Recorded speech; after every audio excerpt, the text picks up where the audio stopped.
الحمد للہ الذي حمدا كثيرا كما امر واشهد ان لا اله الا الله وحده لا شريك له واشهد ان سيدنا ونبينا مولانا محمدا عبده ورسوله. برادران کرام، بنی اسرائیل میں سنیچر کا دن مقدس مقرر کیا گیا تھا. حکم یہ تھا کہ اس دن کسی طرح کا کوئی دنیاوی کام نہیں کریں. وہ دن صرف ذکر الہی میں گزرے. معمولی دنیا کے کاروبار، معمولی لین دین، کسی بھی طرح کا کوئی دنیاوی نفع فائدے، آپس میں بے مقصد گفتگو، یہ سب منع تھی کہ وہ دن ایک ہفتے میں ایک دن ذکر کے لیے ہو. ایک بستی تھی بنی اسرائیل کی، اس کا ذکر قرآن شریف میں ہے 7ویں سورت میں، سورہ اعراف میں. وہ سمندر کے کنارے آباد تھی اور ان کی پوری اکانومی، پوری معیشت فشریز پر تھی. مچھلی پکڑنا اور مچھلی بیچنا، مچھلیوں کا کاروبار. اصول یہ ہے کہ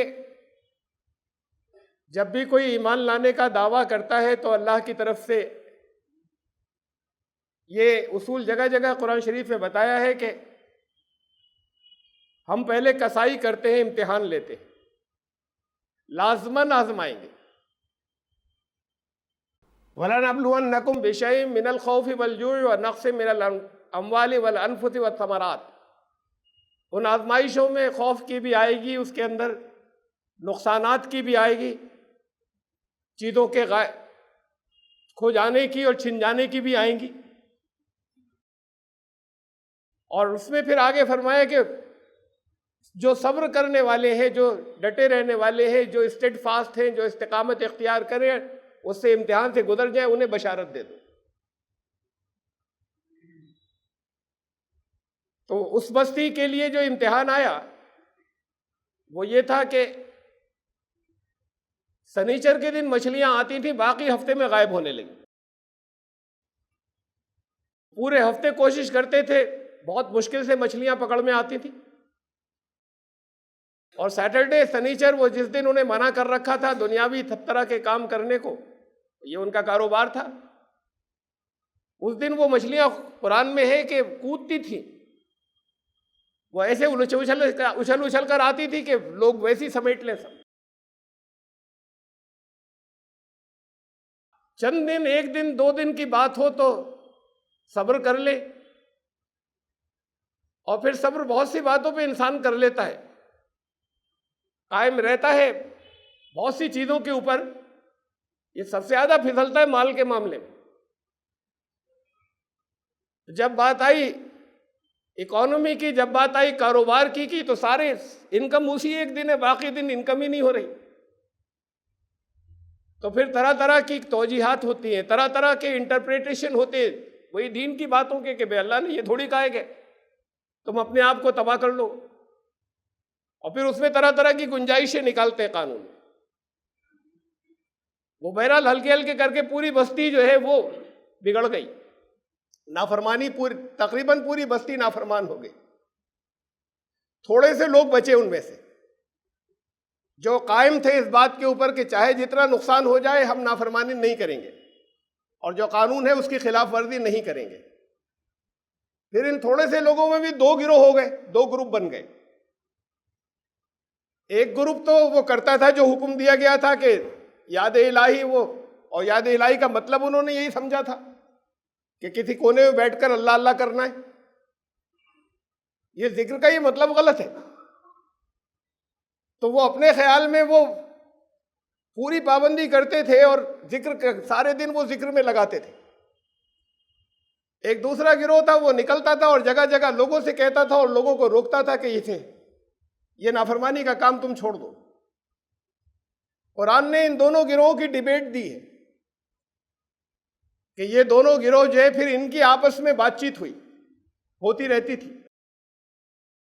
یہ جو ہر وقت خود اس میں لگے رہتے تھے، اللہ اللہ کرنے میں اسے ذکر سمجھتے تھے، انہوں نے اس دوسرے گروپ سے کہا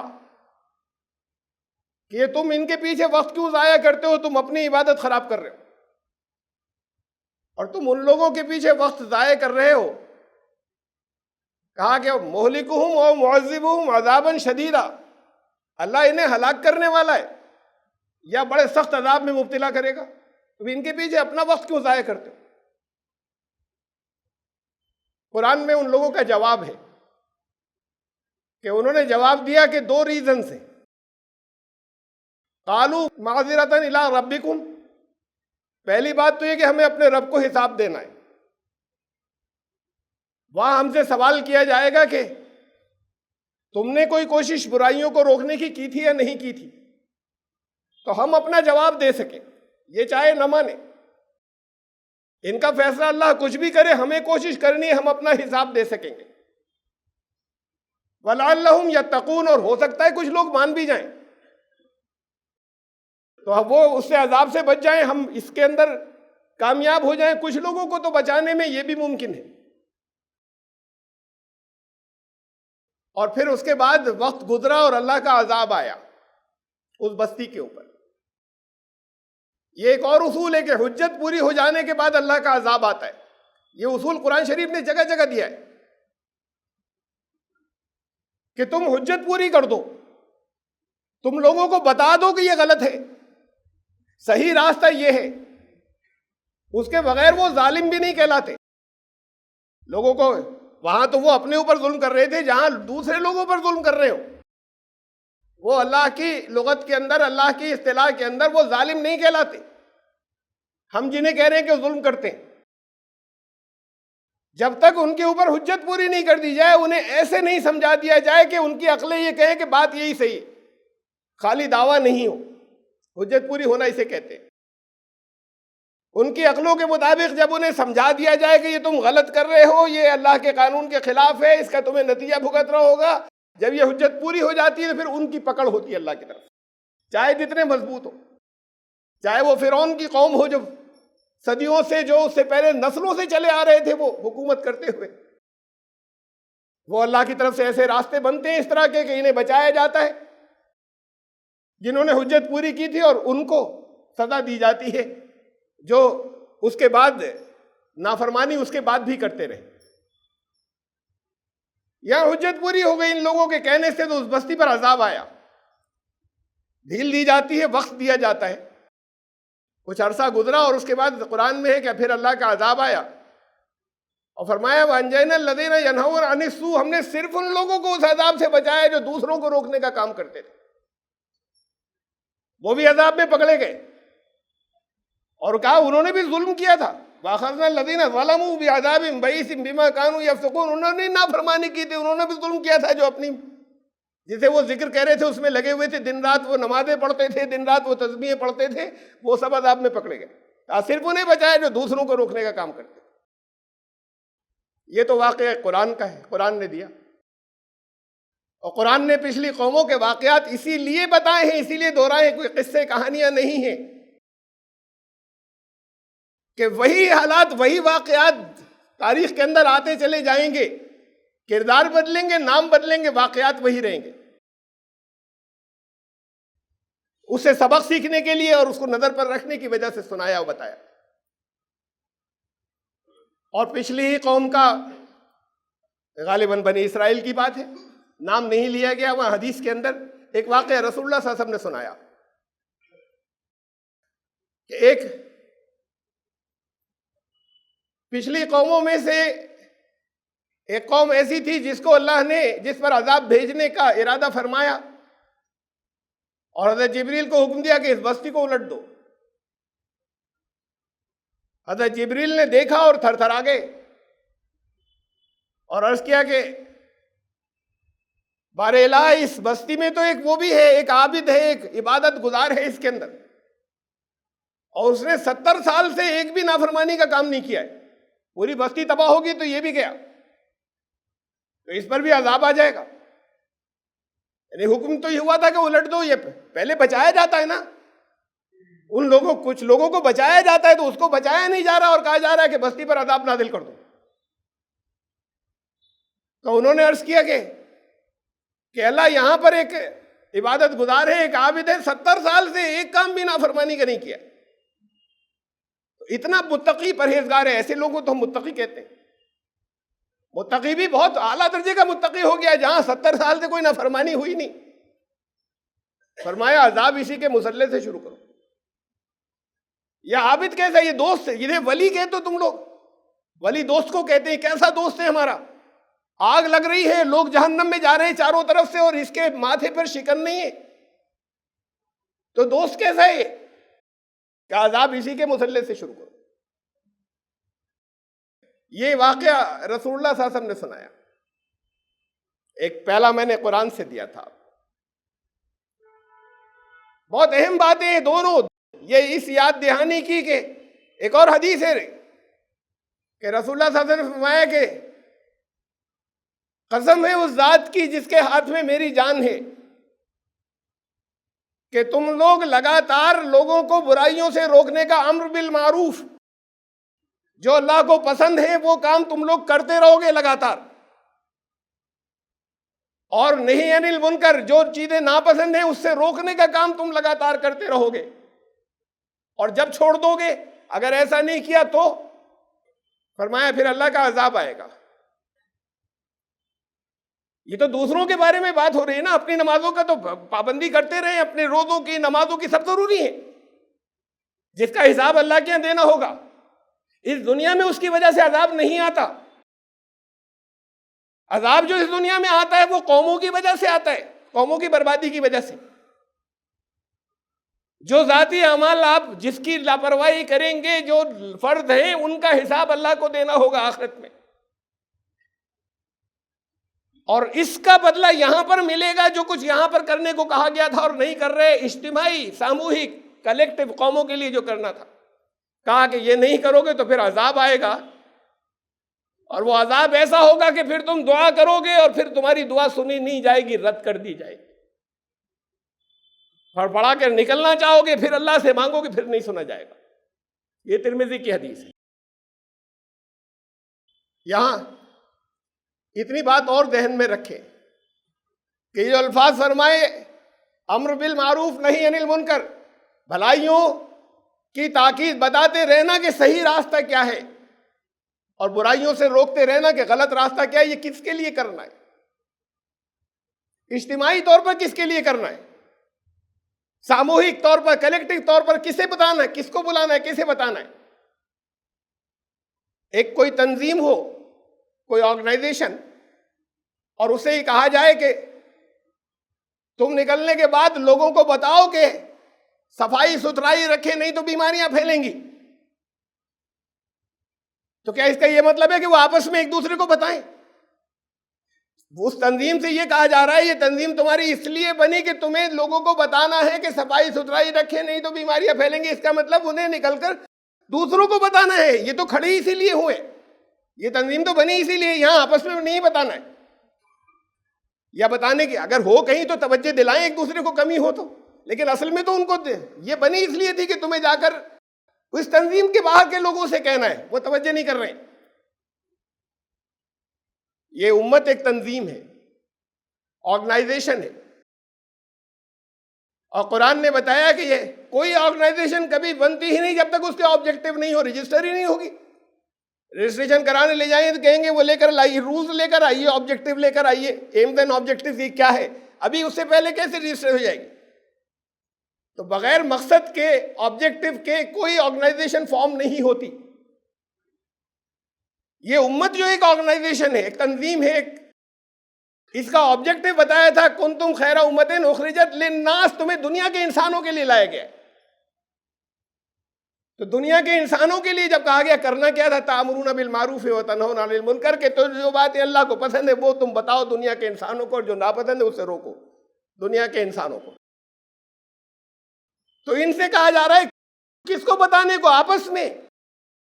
ہاں آپس میں ضرور بتائیں جو جس سے کمی رہ جائے, لیکن ذمہ داری تو یہ تھی کہ تمہیں دنیا کے انسانوں کو پہنچانا ہے اور بتانا ہے.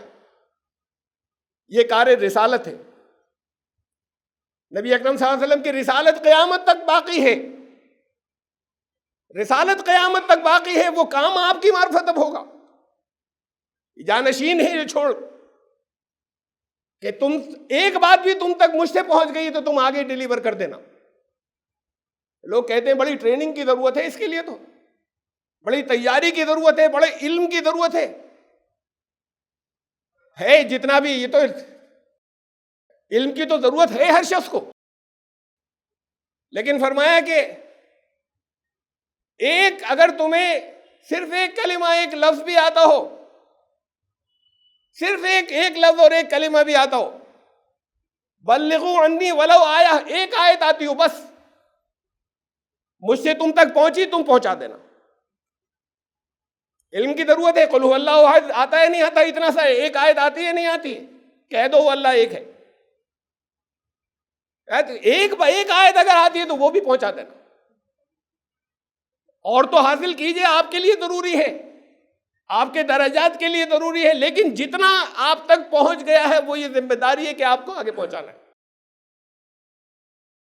اگر کچھ لوگ نہیں کریں گے، اللہ کے یہاں حساب دینا ہوگا، اکثریت چھوڑ دیں اسے تو پھر وہ ڈیڈ آرگنائزیشن بن جاتی ہے، مردہ تنظیم، اور اللہ اس آرگنائزیشن کو ڈیڈ نہیں ہونے دے گا، اس لیے کہ امتیں نبیوں سے بنتی ہیں، رسولوں سے، آخری رسول، اب کوئی رسول نہیں آئے گا، آخری رسول آ چکے، اس امت کو رہنا ہے۔ تو فرمایا کہ جب اکثریت چھوڑ دے، تم نے پیٹھ پھیر لی اگر، تو اللہ اسے مردہ نہیں ہونے دے گا، وہ اوروں کو لے آئے گا، اور پھر تمہارے لیے عذاب ہوگا۔ تم نے اگر پیٹھ پھیری، وَإِن تَتَوَلَّوْا يَسْتَبْدِلْ قَوْمًا غَيْرَكُمْ، وہ تبدیل کر کے دوسری قوم کو لے آئے گا، غیر قوم کو، اور وہ نہیں چھوڑیں گے اسے، ثُمَّ لَا يَكُونُوا أَمْثَالَكُمْ، وہ تم جیسے، تمہاری جیسا بات نہیں کریں گے، وہ ان کی مثال تم جیسی نہیں ہوگی۔ یہ عذاب یہاں آ رہا ہے۔ قرآن نے کہا هَلْ يَنظُرُونَ إِلَّا السَّاعَةَ أَن تَأْتِيَهُمْ بَغْتَةً، اس کا انتظار کر رہے ہیں کہ وہ عذاب بالکل ایک دن اچانک کھٹ سے چاروں طرف سے چھا جائے، اس کے منتظر ہیں کیا کہ وہ وقت جو بدلنے والا ہے وہ اچانک آ جائے، وہ ساعت تمہارے اوپر چھا جائے، اچانک چھا جائے، اس کا انتظار کر رہے ہیں۔ فقط جا اشراطها، نشانیاں نظر نہیں آ رہی، آ گئی وہ تو، اس کی شرطیں، اس کی علامتیں، اس کی سائنس تو آ چکی، نظر نہیں آ رہی تمہیں۔ فقط جا اشراطها، پھر فرمایا کہ فَأَنَّىٰ لَهُمْ إِذَا جَاءَتْهُمْ ذِكْرَاهُمْ، کیا ہو گیا، ان کا ریمائنڈر دیا جا رہا ہے، اب دیا جا رہا ہے یاد، اب نشانیاں دیکھ لی، ریمائنڈر دیا جا رہا ہے، یاد دہانی کرائی جا رہی ہے۔ کون سا وقت آئے گا کہ جب تمہاری یہ یاد دہانی تمہیں کام آئے گی؟ اس لیے کہ جب آ جائے گا تو پھر اس وقت دعا قبول نہیں ہوتی، اس سے بچنے کا راستہ اس وقت نہیں ہوتا، اور یہ آپ کو نشانیاں نظر نہیں آ رہی، آپ کو سائنس نظر نہیں آ رہی، اور نظر نہیں آ رہی تو پھر جب وہ اچانک آ جائے گا، کیا اس کا انتظار ہے؟ پھر ریمائنڈرز کیا آپ کو نہیں پہنچ رہے ہیں؟ یاد دہانیاں نہیں پہنچ رہی ہیں؟ اگر خود سے سمجھ میں نہیں آیا تھا تو پھر اس وقت دعا بھی قبول نہیں ہوگی جب آئے گا۔ قرآن تو آپ کو بچانے کے لیے آیا تھا، دنیا بھی کامیاب کرنے کے لیے، اللہ نے کا طریقہ یہاں پہ بھی کامیابی کے لیے اور آخرت میں بھی کامیابی کے لیے۔ جو یہاں پر عذاب میں گرفتار ہوا اللہ کے، وہ آخرت میں کیا کامیاب ہوگا؟ عذاب کوئی نیک لوگوں پر آتا ہے کیا؟ نیک سمجھتے ہیں اپنے آپ کو، انہوں نے کچھ باتیں سمجھ رکھی ہیں کہ یہ نیکی کی ہیں، اور کچھ اہم باتوں کو چھوڑ دیا ہے، تو اللہ نے فرمایا کہ یہ جو پیس میل میں لوگ ہیں نا، ٹکڑوں ٹکڑوں میں، یہ قبول نہیں ہوگا، پورا دین لے لو۔ تم نے صرف کچھ ان کو ہی عبادت کا نام دے دیا ہے، کچھ چیزوں کو ضروری تھی لیکن صرف انہیں عبادت سمجھ لیا اور سمجھ لیا دین مکمل ہو گیا۔ تو افتؤمنون ببعض الکتاب وتکفرون ببعض، اللہ کی کتاب کے کچھ حصے کو تو مانو گے اور کچھ حصے کو چھوڑ دو گے، کچھ کا انکار کرو گے کہ اس کا کوئی خاص بات نہیں ہے، دین سے تعلق نہیں ہے، لازم نہیں تھا، ضروری نہیں تھا۔ فما جزاء من يفعل ذلك منكم الا خزي في الحیات الدنیا، اس کا بدلہ تمہیں کیا دیا جائے؟ آخرت نہیں، فی الحیات الدنیا، اس دنیا میں تمہیں ذلیل کریں گے، اس کے سوا کیا دیا جائے کہ تم نے دین کے ٹکڑے کرنے کے بعد ایک حصے کو سمجھ لیا بس یہ دین ہے، اور تمہیں صاف صاف بتایا جا رہا ہے کہ دین مکمل جو ہے اس کے اندر اور چیزیں ہیں، تفصیلات بہت ہیں، لیکن ایک وہ ہے جو تمہیں ذاتی طور پہ کرنا تھا، ایک وہ ہے جو تمہیں ساموہک اور اجتماعی طور پہ کرنا تھا۔ یہ دو طرح کی ذمہ داریاں تھیں۔ اب تم نے ایک کو لے لیا، دوسرے کو چھوڑ دیا، تو کچھ حصہ لیا، کچھ کو چھوڑ دیا، کہا اس کی جزا کیا دیا جائے، اس کا بدلہ کیا دیا جائے، جو ایسا کرے الا خزی فی الحیات الدنیا، کہ دنیا کے اندر بھی ذلت تمہیں دیں، یہاں ذلیل کر دیں، وَيَوْمَ الْقِيَامَةِ يُرَدُّونَ إِلَىٰ أَشَدِّ الْعَذَابِ، اور قیامت میں سخت ترین عذاب، اس سے زیادہ سخت عذاب نماز روزوں کی پابندی کرنے والوں کو، کہ تم نے دین کو آدھا پونا سمجھی، کچھ حصہ لے لیا، کچھ کو بالکل چھوڑ دیا، کچھ کو نہیں مانو گے، کچھ کو انکار کرو گے کہ بس اتنا ہمارے لیے کافی تھا۔ تو جسے دنیا کے اندر عذاب اللہ دے، یہ کیسے ممکن ہے وہ ناراض ہے تو وہ آخرت میں اسے خوش رکھے گا، آخرت میں اس کے لیے عذاب نہیں ہوگا۔ یہاں تو سب نے سمجھ لیا کہ ہم نے خالی کلمہ پڑھا تھا اس لیے سب کی نجات لازم ہے، یہ تو تفصیل سے میں بتا چکا ہوں۔ ایمان تو لانا ہوتا ہے، اور ایمان کل پر لانا ہوتا ہے، اور ایمان لانے کا مطلب یہ ہے کہ اسے مان کر آپ ماننا کوئی چیز ہی نہیں جب تک وہ نظر نہ آئے کہ کیا مانا آپ نے۔ کچھ کہتا رہے کوئی کہ ہاں ہم نے مان لیا، ماننے کے بعد تو نظر آئے گا کہ مانا تھا یا نہیں مانا تھا۔ ادخلوا فی السلم کافہ، سلامتی میں پورے پورے آؤ، یہ آدھا پونا قبول نہیں ہے، پورے کمپلیٹ آؤ۔ یہ سلم ہی سے اسلام بنا ہے، سلم کا مطلب ہے سلامتی۔ ادخلوا، داخل ہو جاؤ، سلم سلامتی کے اندر داخل ہو جاؤ، اسلام میں کافہ، پورے آؤ، مکمل آؤ، ٹکڑوں میں نہیں۔ بہت کروشیل وقت ہے، نشانیاں نظر آ رہی ہیں آگے جو کچھ ہونے جا رہا ہے، یاد دہانی کرائی جا رہی ہے، اور ہر آدمی کچھ کر سکتا ہے آپ میں سے۔ تو اگر اپنے آپ کو بچانا ہے تو شروع کیجئے کچھ کرنا، ورنہ صرف انہیں اللہ کی طرف سے صرف انہیں بچایا جائے گا کہ جو کر رہے تھے لوگوں کو روکنے کا کام، اور جو صرف اپنے نماز روزے کو دین سمجھ رہے تھے وہ بھی اس عذاب میں پکڑے جائیں گے۔ اللہ تعالیٰ دین کی سمجھ اور فہم بھی عطا فرمائے، قرآن نے جو حکمتیں دی ہیں اسے بھی سمجھنے کی سمجھ عطا، اس کی سوجھ بوجھ عطا فرمائے، اور ہم سمجھتے رہے، ہماری سمجھ سے کچھ نہیں ہوتا، ایک دیا ہے، ایک چارٹر دیا ہے، ایک مینیفیسٹو دیا ہے، اس کو الگ ہٹانے کے بعد ہم ادھر ادھر سے لوگوں سے لیتے رہے کہ کیا صحیح ہے کیا غلط ہے، کیسے نجات ہو جائے گی، کیسے نکل جائیں گے، دوسروں سے لیتے رہے۔ یہاں ہر ایک کے پاس رکھا ہوا ہے گھروں کے اندر، اس کو آپ نے جزدان میں لپیٹ کے چوم کر اوپر رکھا ہوا ہے، اور خالی چوم کر اتارنے کے لیے۔ یہ ابھی 500 سال پرانی قوم ہے، کل سکھ، زیادہ پرانے نہیں۔ سب سے اگر یہ مذاہب نئے نئے بنتے رہتے ہیں، ان میں بہت نیا مذہب ہے، اور توحید سے بھری ہوئی ہیں، باقی چیزیں تو جانے دیجیے، لیکن توحید سے بھری ہوئی ہیں تعلیمات ان کے گرو گرنتھ صاحب میں۔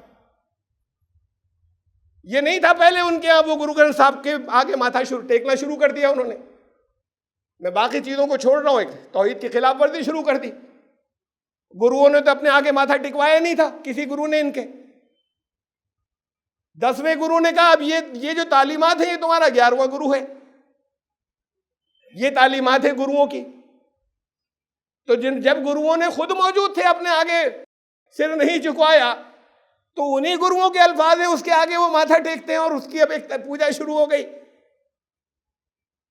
وہ اس کو اوپر رکھتے ہیں بہت عزت سے، بڑی اونچائی پر، اوپر نیچے اتار کر میز پر رکھ کے نہیں پڑھ سکتے، اجازت نہیں ہے، اس کی بے حرمتی ہو جائے گی۔ اس کے لیے کمرہ دھلے گا، پہلے جس میز پہ رکھ رہے ہیں وہ دھلے گی، خود نہ، بہت کچھ اس کے لیے پابندیاں ہیں، تب اتنا لا سکتے ہیں، اتنا نیچے کہ آپ میز پر رکھ لیں۔ کہیں راستے سے اگر لے کر جانا ہے تو پہلے پوری سڑک دھلے گی، اور اس کے بعد اس کے اوپر وہ خوشبوئیں چھڑکتے ہوئے جائیں گے، تب وہ اتر کر جائے گا عزت کے ساتھ، پھر وہ اوپر پہنچ جائے گا۔ اتنی پابندیوں کے ساتھ میں کوئی پڑھ ہی نہیں سکتا روز، تو کلام سے تو کٹ گئے، گروؤں کی ہدایات سے بھی کٹ گئے۔ اب جو کچھ انہیں تھوڑی تھوڑی سی ادھر سے سنائی جا رہی ہے، وہ ان کا دھرم ہے، کچھ نہیں معلوم انہیں اپنے اس کے بارے میں، جو گرو گرنتھ صاحب جسے کہتے ہیں اس کے بارے میں کچھ نہیں جانتے۔ آپ کتنا جانتے ہیں؟ عزت سے جزدانوں میں لپیٹتے، جانتے کیا ہے کہ اس نے کیا بتایا؟ اگر نہیں جانتے تو پھر سب کچھ تو اسی کے مطابق ہوگا، فیصلے تو اس کے مطابق ہوں گے، فیصلے کسی الگ الگ جو گروپ ہیں اس کے جو لیڈر ہیں وہ جو کچھ بتا رہے ہیں فیصلے اس کے مطابق نہیں ہوں گے، فیصلے اس کے مطابق ہوں گے جو آپ کے پاس ہے موجود، اور دنیا کی ہر زبان میں ترجمہ موجود ہے، جو کچھ بھی آپ جانتے ہیں اس میں بھی موجود ہے۔ اللہ تعالیٰ آپ کو سب کو سمجھ عطا فرمائے، فہم عطا فرمائے، اور یہاں دنیا میں بھی کامیاب کرے اور وہاں آخرت میں بھی کامیاب کرے، اور دنیا کی ذلت سے بھی بچائے اور آخرت کی ذلت سے بھی بچائے۔ بارک اللہ لنا و لکم فی القرآن العظیم، انہ تعالی جواد کریم۔